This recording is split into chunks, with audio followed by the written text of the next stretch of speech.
Hello po mga ka-FB Reels. Eto na naman po tayo sa ating simpleng lutong bahay ni Tess Marie Marites. Ayan po, habang nag-umpisa po tayong mag-vlog, ayan po ay pinakuluan na po natin yung balon-balunan. At diyan na rin po tayo kumuha ng mantika or diyan na rin po tayo maggigisa ng ating mga sahog. Yan po, nakabawas mantika para sa ating balon-balunan ng manok. Ayan, di na po natin inalis yung mantika. Diyan na rin po tayo naggisa ng sibuyas.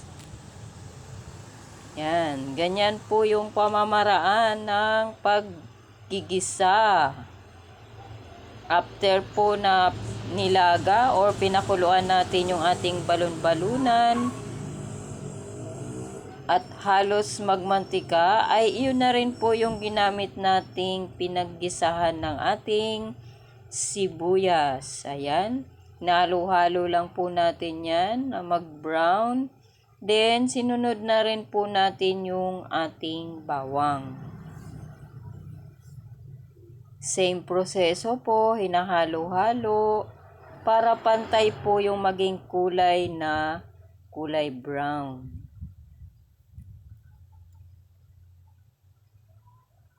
Then, after po natin ng bawang, ay naglagay po tayo ng luya. Depende po sa inyo kasi yung atay po ng, or yung balon-balunan ng manok ay medyo malangsa, kaya naglagay po ako ng luya. Yan po yung aking tips. Then, kapag tapos ko na po or natapos ko na yung paggisa, ay nilagay ko na po ulit yung ating balunan ng manok or at balon-balunan. Hindi ko po sinama yung ating atay kasi maluluto siya masyado. Una po lang nating nilagay dyan ay yung balon-balunan. Yan, inintay lang natin kumulo yung ating pinaggisahan or paggigisa. Then, kasunod na po nating nilagay yung atay ng manok. Yan. Ganyan lang po yung aking pamamaraan. Hindi ko po siya sabay na nilalagay kapag ako po ay nag-adobo. Yan, nilagay na rin po natin dyan yung ating patatas. Para kapag pinakuluan po natin, ay maluluto po kagad siya. At hindi siya lutong-luto.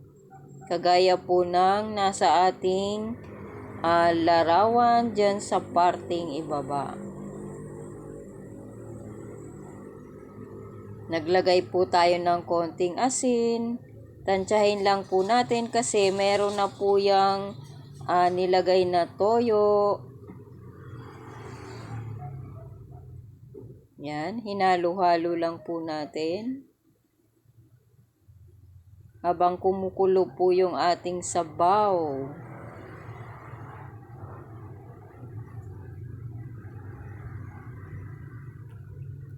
Tinakpan lang po muna natin para kumulo pa siya.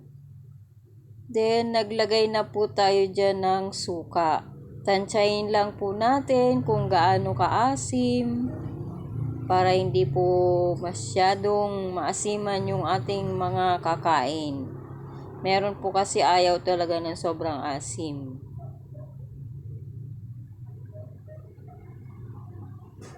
Hinalo po natin para mag-absorb yung suka sa ating sahog.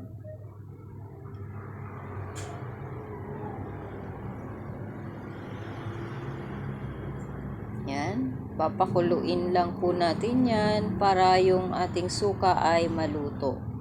Tinakpan po natin. Then, ayan na po. Kulong-kulo na po siya. Naglagay po tayo ng pamintang durog.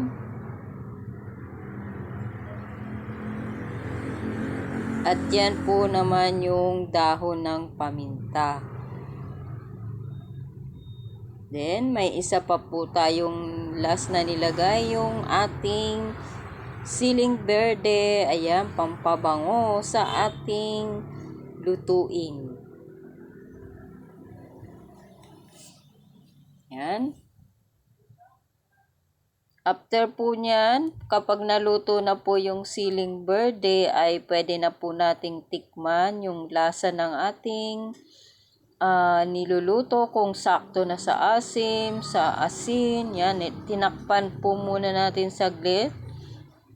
Kapag kulo po niya, naglagay po tayo dyan ng 1 kutsarang asukal. Depende po sa inyo, kung gusto nyo po ay wag maglagay, pero sa akin gusto ko po yan. Yan na po yung aking preservatives. Hindi na po ako naglalagay ng iba pa. Yan. Inalo lang po natin at tinikman po natin kung sakto sa ating panlasa. Yan na po yung ating finished procedure. Maraming salamat po.